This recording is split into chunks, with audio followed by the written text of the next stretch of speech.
So, Pokemon Champions is out, and you want to learn competitive Pokemon. Maybe you watched a Wolfie video or an official tournament broadcast, or even tried out VGC after years of playing single battles, only to conclude that competitive Pokemon is a lot like chess. Just too complicated. Well, give me the next 19 minutes, and I'll make sure you have everything you need to start your competitive Pokemon journey. And even if you have some VGC experience, stay with me till the end, because I've got useful stuff for you too, as I'll also be sharing my simplified approach to team building that helped me become a 3-time world champion. But if we're gonna learn a game as complicated as chess, we need to start with the king.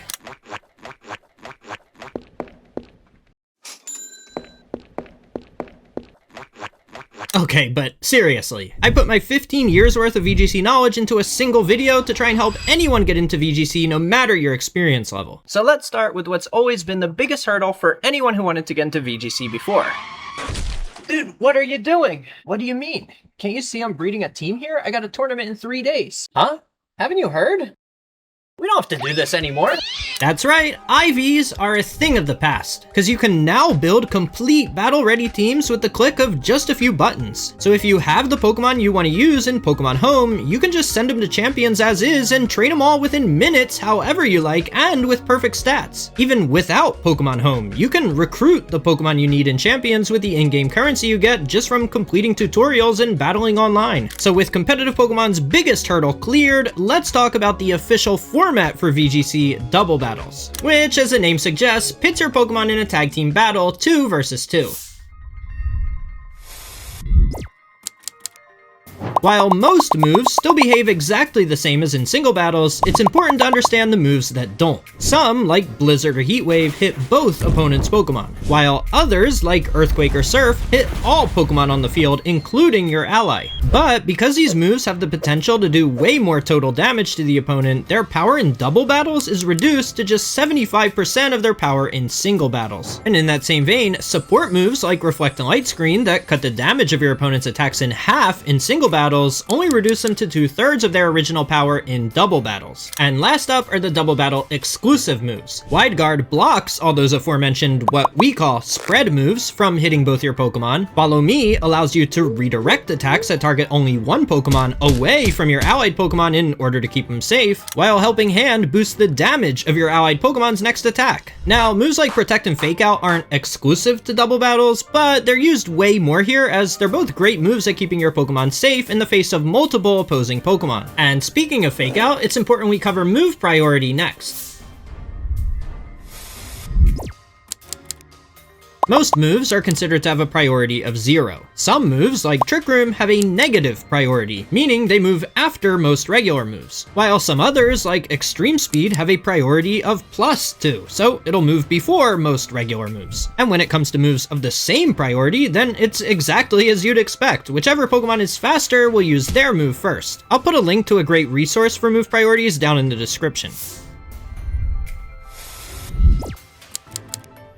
Alright, now that you got the basic mechanics down, it's time to talk a bit about the strategy differences between singles and doubles. First of all, unlike some of the commonly played single battle rule sets, in VGC you only bring 4 of your 6 Pokemon to each battle. Because of that, games last a much fewer number of turns. So even though switching Pokemon is just as common in doubles as it is in singles, moves that capitalize on that, like Stealth Rock or Spikes, which are pretty common in singles, see much less play in doubles. And this is because they're just not racking up the same amount of total damage in these much faster paced matches. But there's also some common terminology thrown out a lot in singles, like counters or checks, which is basically referring to whenever a Pokemon completely walls another and either wins the 1v1 or forces it to switch. But in doubles, this concept doesn't really exist to the same degree. Gyarados, for example, perfectly counters Great Tusk. But what if Great Tusk is paired with Zapdos, who outspeeds and one-hit KOs your Gyarados? Another habit singles players will have to break is falling into the trap of using what I call do-nothing Pokemon. An example of this would be Toxapex, who's, I think, really good in single battles. In doubles, though, it's complete trash. Now, the reason for this is that in doubles, you just can't afford to have a Pokemon sitting on the field essentially doing nothing, because your opponent's 2 Pokemon will just ignore it, targeting both of their attacks into whatever Pokemon is on the field next to Toxapex. So they'll just easily KO all your allied Pokemon in what's essentially a 2 versus 1 until you're left with just Toxapex, at which point even a Pokemon as bulky as Toxapex can't withstand getting hit by 2 Pokemon at once every single turn.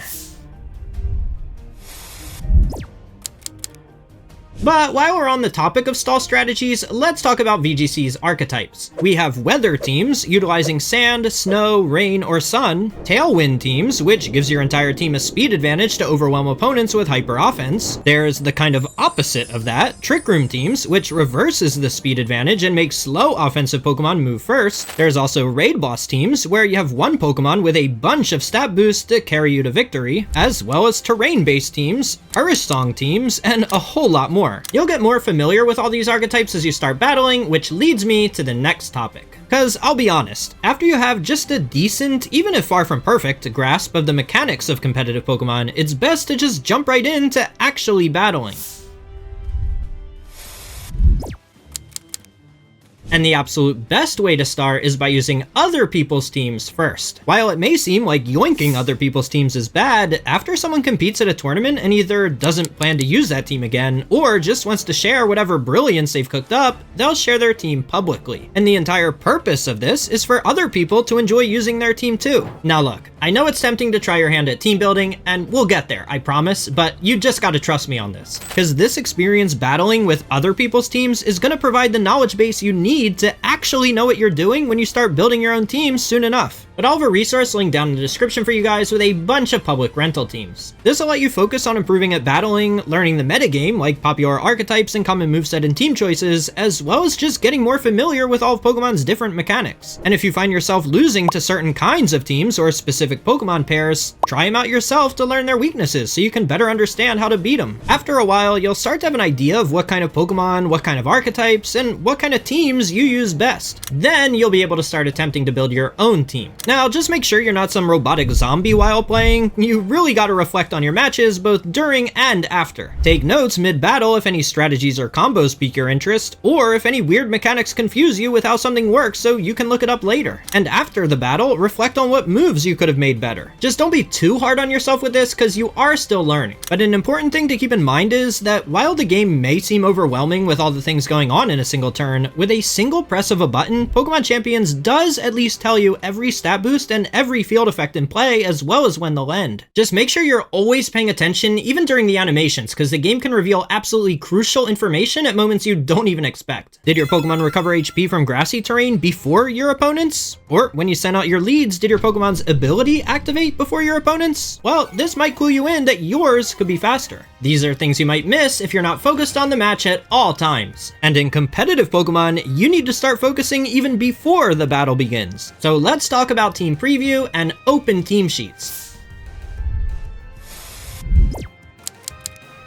Team Preview you might be familiar with, where you see the 6 species of Pokemon on your opponent's team before choosing the 4 you bring to battle, because this is used in all official tournaments both online and IRL, but Open Team Sheets is used only in official IRL tournaments. Basically, before and even during each match, you'll be given a piece of paper where you can see your opponent's entire team of 6 Pokemon along with each of their moves, abilities, and held items. This plays a massive impact in how you plan your strategy before each battle even begins, so let's look at an example.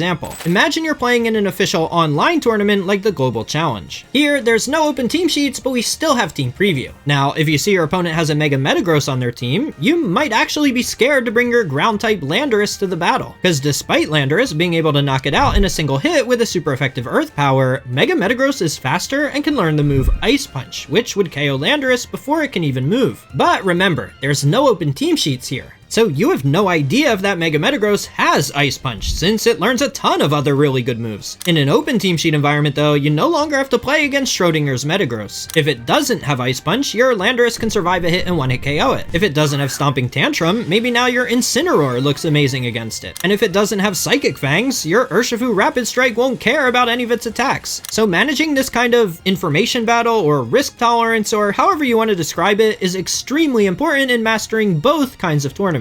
But the underlying skill that goes into choosing the right lead-off Pokemon, as well as the entire team of 4 Pokemon each battle, is the same for both. So the way I generally approach it is to be a little bit more conservative, where I don't want to choose a lead duo that instantly loses me the match. I also find it extremely important to have a way to safely switch in at least one Pokemon should I end up in a disadvantageous position right off the bat. From there, I just make sure I have enough offense to handle my opponent's 6 Pokemon. I mean, if there's a Pokemon on their team that the 4 Pokemon you chose can't even hit for neutral damage, that's that's gonna be a problem. Anyway, this is why everyone's favorite Incineroar is so good. Intimidate at least reduces damage even in bad matchups, while Fake Out lets you switch out your allied Pokemon a little more safely if it's in danger. Plus, if Incineroar is one of your 2 Pokemon in the back instead of one of your leads, it's bulky enough where it can easily switch in should your lead Pokemon be in danger. But there's actually a lot of Pokemon I'd consider pretty safe to lead in battle, so let's talk about a few of them.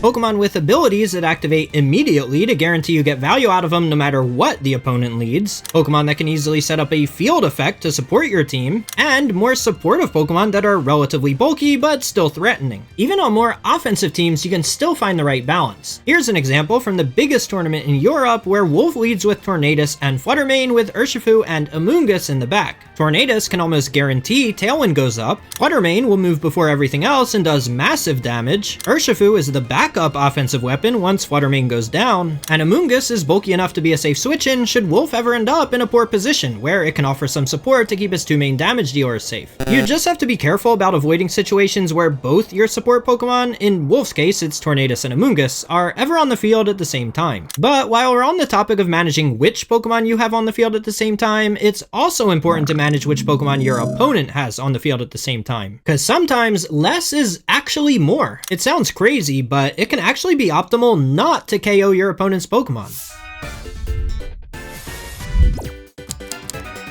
See, the timing of a KO is just as, if not more important than the KO itself. Like here in the top 8 of the World Championships, where the eventual World Champ intentionally missed his move against the opponent's Dondozo and Tatsugiri combination. This allowed him to perfectly time the moment Dondozo gets knocked out, so when Tatsugiri pops out of Dondozo's mouth, it gets knocked out too before it even has a chance to move. But this happens in way more than just matches versus Dondozo. Against teams where your opponent has a speed advantage, like Tailwind or Trick Room teams, it can often be crucial to leave your opponent's support Pokemon alive instead of taking the easy KO, because preventing them from safely getting 2 big offensive weapons on the field at the same time for as long as possible can often be the difference between winning and losing those matchups. I might have veered a bit away from beginner strategy and moved more into intermediate strategy, but while we are on the topic of speed control, I think it's finally time to start talking about team building.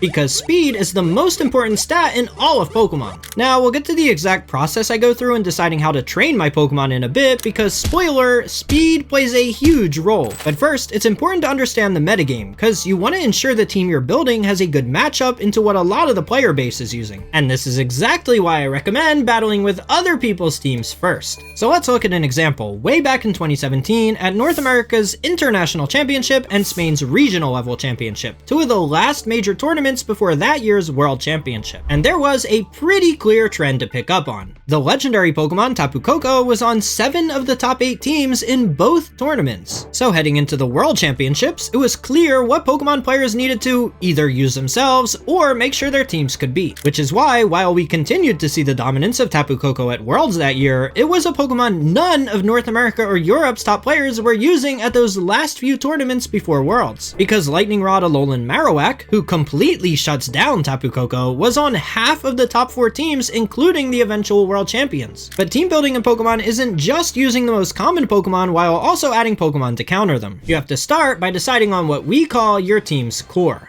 This is a term pretty commonly thrown around in competitive Pokemon, and you may have even heard it before, but here's basically what it means. I'd consider a core to be anywhere between 1 to 3 Pokemon that you think are uniquely strong in a given rule set, and you want to support them in order to bring out their full potential. Now, this could be an offensive core, like Ursaluna with a Trick Room setter, a defensive core, like Ting-Lu and Dondozo, a weather-based core, like Pelipper, Archaludon, and Basket Legion, or Koraidon and Fluttermane. But it can even be a type-based core, like a Fire, Water, and Grass type, or a Fairy, Dragon, and Steel type. But whatever you decide you want as the core for your team, once you do decide, it becomes much easier to plug in Pokemon to support them, cover for their weaknesses, or counter what's common in the metagame. It is important to remember though that good Pokemon Pokemon, weak Pokemon, it's not some selfish perception. So just because Incineroar may be the best Pokemon of all time, it doesn't mean it's the best fit for every team. Similarly, a weak Pokemon may be exactly what's needed to patch up your team's weaknesses or beat the most common Pokemon. Like when I won Worlds in 2011, I used Escavalier, a Pokemon no one had used the entire year leading up to Worlds. Because of its speed and typing, it matched up really well into Trick Room teams, like the ones I saw dominate the Asian National Championships that year, as well as won Wolf his first ever regional and national championship. But I also used Gothitelle, a Pokemon the community deems so bad that even the people at Smogon refused to make a guide for it. This was before it ever got its broken Shadow Tag ability, so I used it because a lot of players were using max speed Amoonguss, which sounds crazy, but trust me, it was actually really good that year. But Gothitelle was the only bulky psychic type that could both provide speed control for my team and outspeed Amoonguss, all to set up a safeguard to protect my team from Spore. But it's not just uncommon Pokemon where being counterintuitive can work. Two of the strongest and most successful Pokemon ever made are the aforementioned Tapu Koko and Amoonguss. Tapu Koko and its Electric Surge, which prevents Amoonguss from sporing opponents to sleep, seem like they'd be the worst possible partners. But even outside the box thinking like that can win regional championships, so it's important not to be too close-minded. Just make sure you can also pass a high school algebra class. Because maybe the most common mistake I've seen from my time doing coaching sessions with players new to team building is training their Pokemon suboptimally. And I don't mean that in a subjective, know-it-all Redditor kind of way. I'm talking mathematically suboptimal. Let's take Talonflame as an example. Maybe your thought is, okay,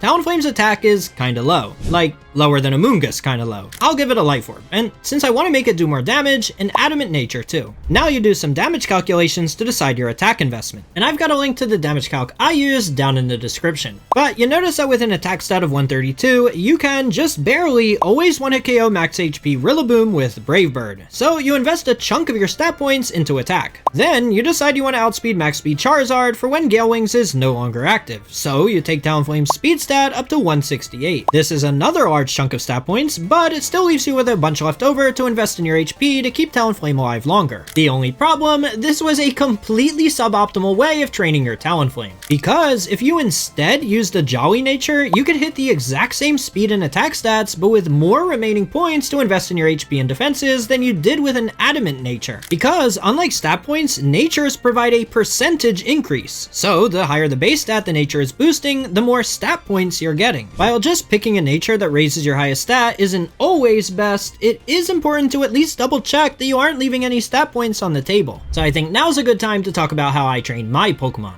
And I'm sorry for the scary math terminology, but I like to approach it like an order of operations. First, remember how I said speed is the most important stat in Pokemon? Well, just a single point in speed can mean way more than in any other stat. That 1 point can literally be the difference between winning and losing a match. So for that reason, I usually decide how fast I want my Pokemon to be first. Once I do, next up is either offense or defense, depending on the Pokemon's role on my team. Here's an example. Farigiraf is a really unique Pokemon in that it can be used a bunch of different ways. We've seen offensive Farigirafs do really well with Throat Spray and Hyper Voice, and we've also seen entirely defensive ones win international championships and even worlds. Regardless, in training, I'd decide how fast I want the Farigiraf to be first. For an offensive giraffe, if I have say a Whimsicott on my team, then maybe I invest a few stat points into its speed so it can outspeed max speed Garchomps after I set a Tailwind up. Or maybe for my defensive Farigiraf, I don't invest anything in its speed. But next is where their paths start to differ. For my Throat Spray Farigiraf, I'm looking at offensive damage calculations. Things like making sure I one-hit KO even the bulkiest of Rapid Strike Urshifus with Psychic. While for defensive Farigiraf, rather than trying to KO Urshifu, I just don't want it to KO me with its rain-boosted Surging Strikes before I can twist the dimensions. So I look at my HP and defense before I start thinking about special attack. And again, the link to the damage calc I use is down in the description below. I do want to note though that Pokemon damage is a range, so the damage any attack does is random but predictable. But with that, I think you're ready for official tournaments. I've got links in the description to some useful resources for finding tournaments near you, as well as how to go about registering for them. Even if major tournaments like regionals and internationals seem a bit out of reach, there's a ton of local level tournaments that actually count as part of the official circuit. That means prizes, points towards qualifying for worlds, and probably most importantly, the ability to meet people in the community and make new friends. Locals are pretty low stakes, and even though everyone's still trying to win, it's a really lighthearted environment and a fantastic way to start your competitive Pokemon journey.